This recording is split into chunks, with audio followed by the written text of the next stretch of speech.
여러분, 한 주간 잘 지냈나요?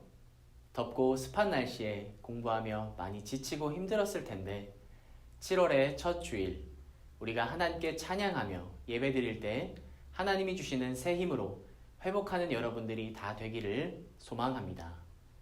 우리 함께 예배를 위하여 기도하겠습니다. 주님, 우리를 사랑하셔서 오늘도 주님을 예배하는 자리에 우리가 있게 하셨습니다. 우리가 주님의 사랑을 더욱 깨닫는 시간이 되게 하여 주옵소서. 예수 그리스도의 이름으로 기도합니다. 아멘.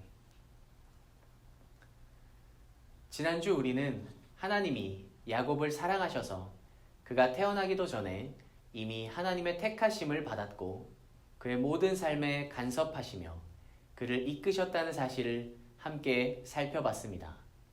이 사실은 야곱의 삶뿐만 아니라 하나님의 택하심을 받은 우리 모두의 이야기라는 점도 깨닫게 되었죠. 오늘은 야곱의 삶에서 매우 중요한 사건인 베델 사건을 함께 살펴보려고 합니다. 우리 함께 창세기 28장 10절에서 15절을 보겠습니다.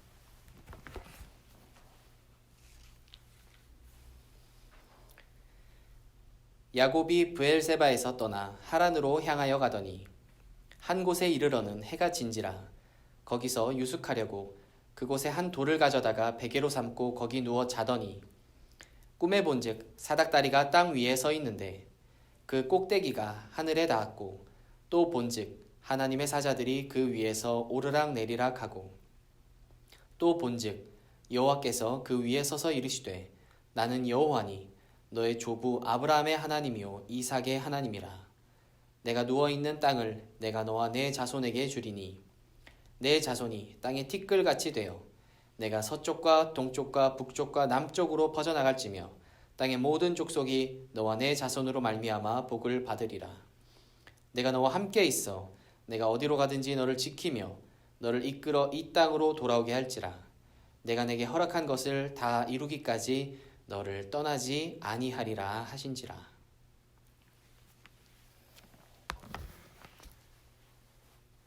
여러분, 이 베델 사건에는 하나님이 우리에게 말씀하시려고 하는 아주 중요한 메시지가 담겨 있습니다. 이 사건의 내용은 대략 이렇습니다. 야곱은 아버지를 속여 그의 형 에서가 받을 복을 빼앗습니다.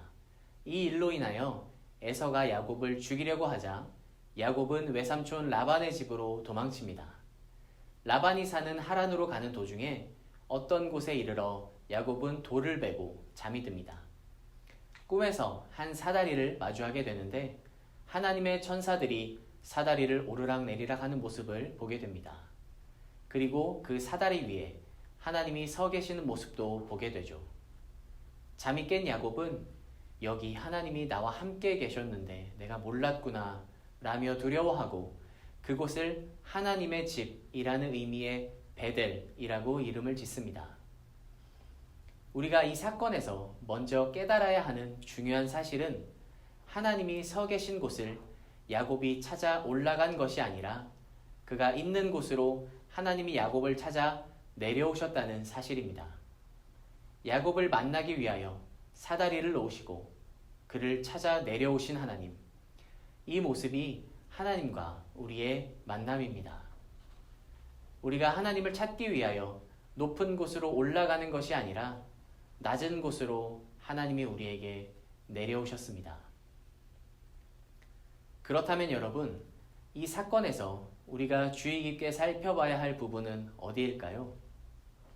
우리 함께 13절에서 15절을 다시 보겠습니다.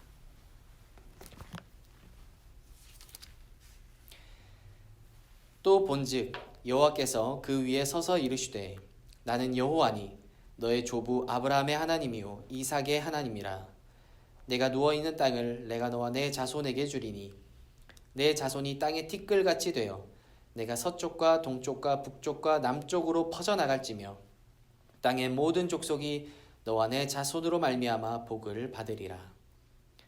내가 너와 함께 있어 내가 어디로 가든지 너를 지키며 너를 이끌어 이 땅으로 돌아오게 할지라. 내가 내게 허락한 것을 다 이루기까지 너를 떠나지 아니하리라 하신지라.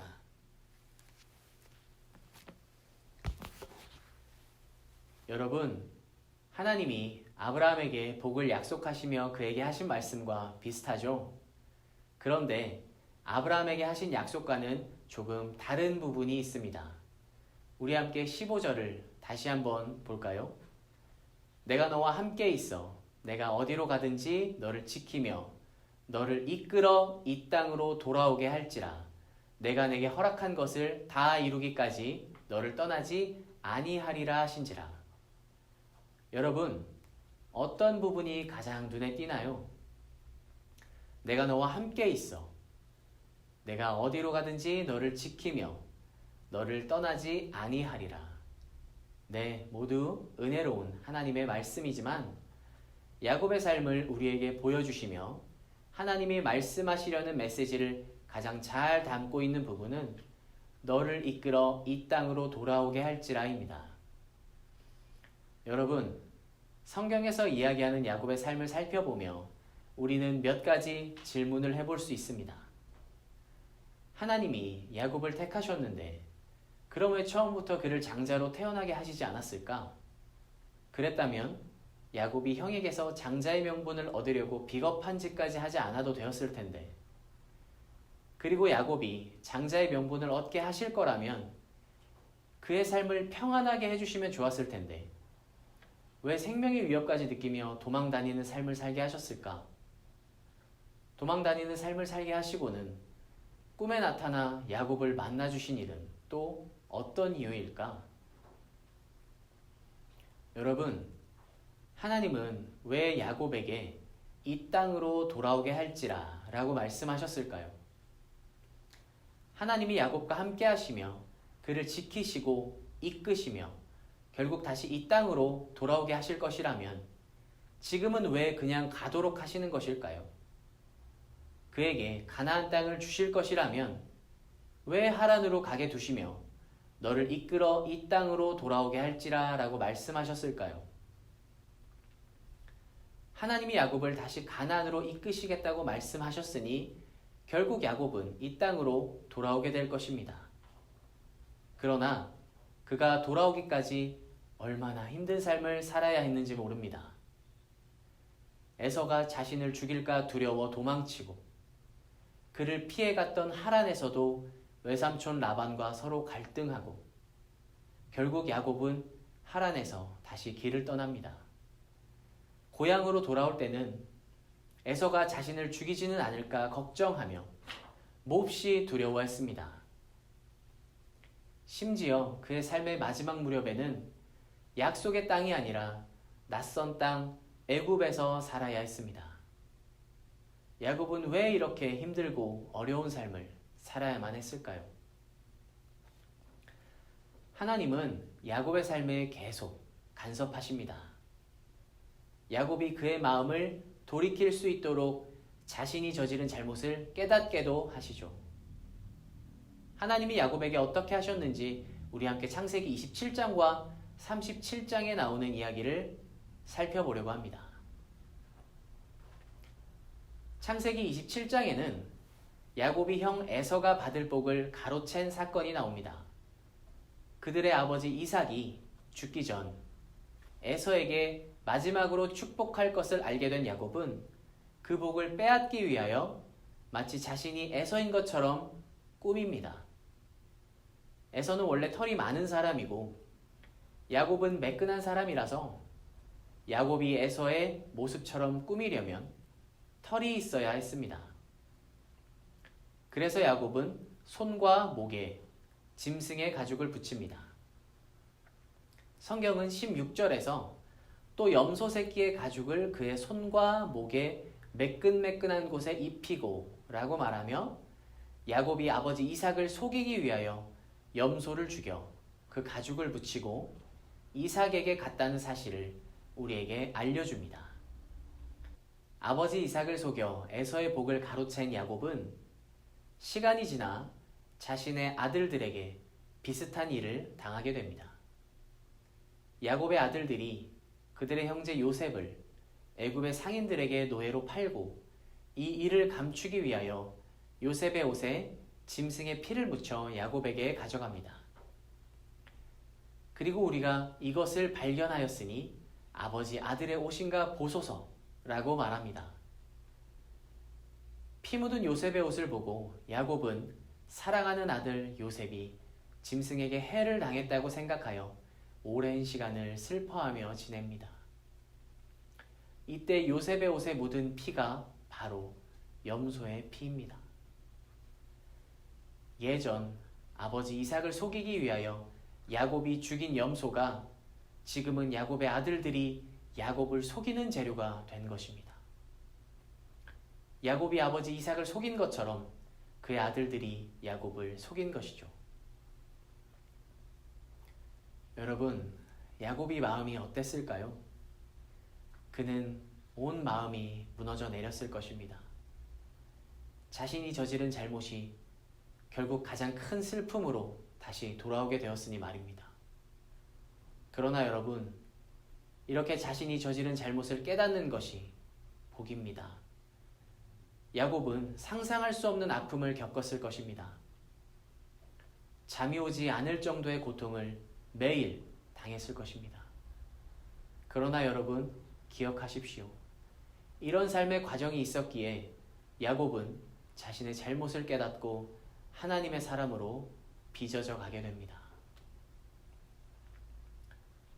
하나님은 야곱이 하란으로 도망치게 되는 삶, 그리고 다시 돌아오게 되는 삶을 살지 않게 하시고 그에게 가나안 땅을 주실 수도 있었을 것입니다. 그러나 하나님의 목적은 야곱이 가나안 땅을 얻는 그 자체에 있지 않았습니다. 야곱이 그 땅을 소유할 수준의 사람이 되는 것, 이것이 하나님의 목적이었습니다. 그래서 하나님은 야곱에게 하란에서의 삶을 살게 하신 것입니다. 이것을 잊지 않아야 합니다. 이 땅을 너와 내 자손에게 주겠다라고 약속하신 하나님은 야곱으로 하여금 그 땅을 소유할 수준의 사람으로 만들어 가십니다. 하나님은 하란에서의 훈련을 통하여 야곱을 하나님의 사람으로 변화시키셔서 다시 이곳으로 돌아오게 하실 것입니다. 여러분, 만약 우리가 마라톤 선수라고 생각해 볼까요? 훈련과 경기 중 어떤 것이 더 힘들까요? 네, 물론 둘 다 힘들죠. 그런데 경기는 끝이 있습니다. 도착 지점에 다다르면 경기는 끝이 납니다. 그러나 훈련은 끝이 보이지 않습니다. 목표에 이르기 전에는 끝이 나지 않습니다. 마라톤 완주를 목표로 세우면 이룰 때까지 훈련은 계속됩니다. 시간이 아무리 지나더라도 계속되는 것이 훈련입니다. 하나님이 우리를 훈련시키십니다. 그분의 의지대로 우리를 변화시키십니다. 그래서 하나님이 우리에게 어떠한 것을 이루시겠다고 말씀하신다면 우리는 긴장해야 합니다. 흐지부지라는 말은 하나님에게 속하지 않기 때문입니다. 하나님은 그분의 목적에 우리가 도달할 때까지 훈련시키십니다. 야곱의 삶이 바로 그런 훈련들로 가득한 것입니다. 여기에서 우리가 반드시 기억해야 할 것은 하나님이 우리를 사랑하신다는 사실입니다. 성경이 말하는 하나님의 사랑은 우리의 마음에서 일어나는 감정과 다릅니다. 그보다 훨씬 깊습니다. 하나님의 사랑은 그분의 능력입니다. 우리를 변화시키시는 하나님의 능력입니다. 하나님은 우리가 하나님과 서로 사랑을 나누는 수준, 그 수준에 이르도록 하시는 열심을 가지고 계십니다. 그래서 우리는 하나님의 목적과 계획 가운데 묵묵히 인도함을 받아야만 합니다. 그저 하나님께 순종하며 그분의 이끄심을 따라가야만 합니다. 코로나로 인하여 모든 부분에서 겪는 어려움이 있는 지금 하나님이 우리에게 어떤 일을 준비하고 계신지 우리는 다 알지 못합니다. 우리가 아는 것은 그분은 선하시며 우리를 사랑하신다는 사실입니다.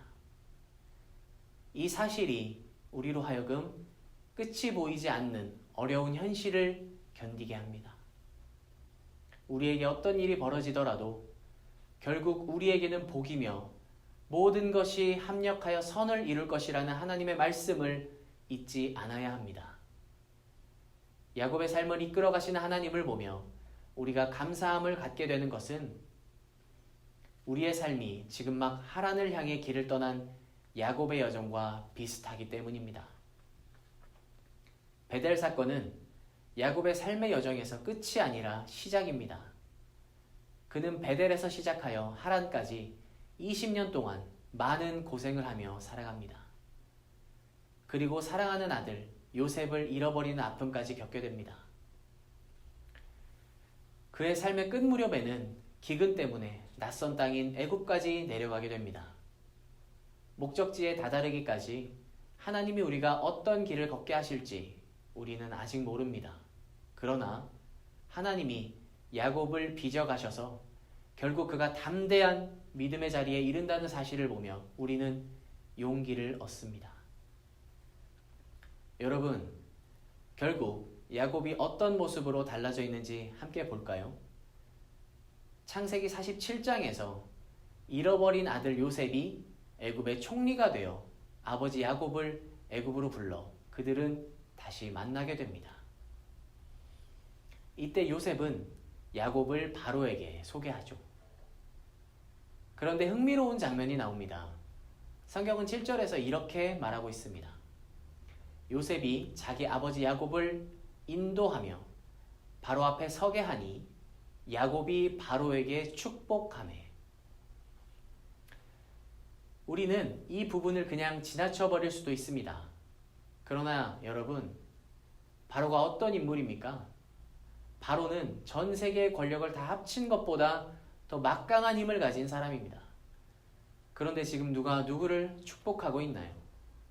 야곱은 기근을 피하여 낯선 땅에 도움을 청하려고 온 사람입니다. 그런데 그가 천하의 바로를 축복합니다.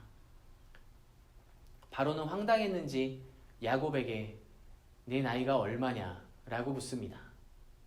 그러자 야곱이 바로에게 아뢰되 내 나그네 길의 세월이 130년이니라.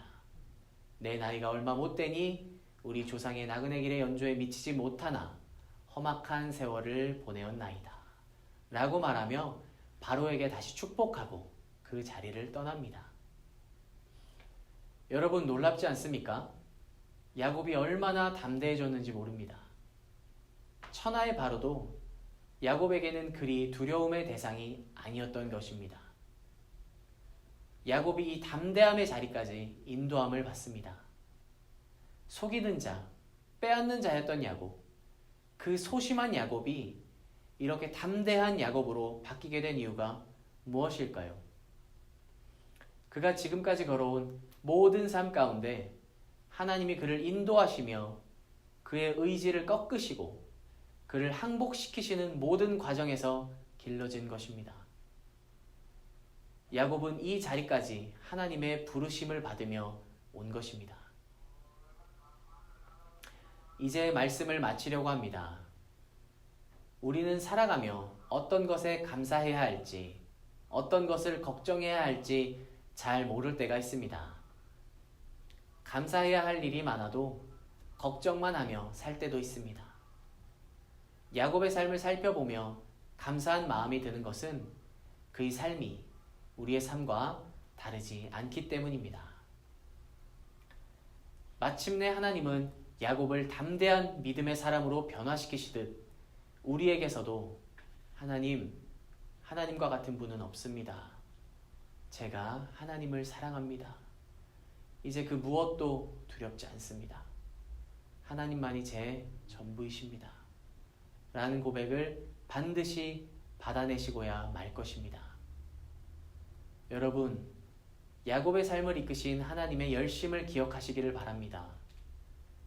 그 하나님의 사랑에 감사하시기를 바랍니다.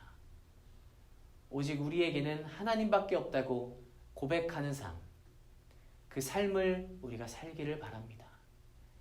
그래서 더욱 힘차게 삶의 발걸음을 내딛는 우리 중고등부가 다 되시기를 소망합니다.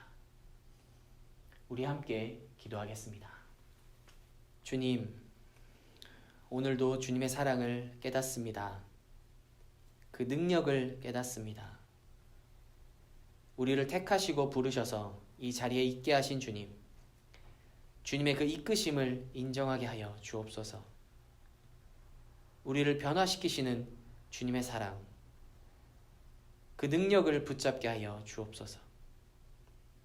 주님이 우리와 함께 하시니 담대하게 나아갑니다.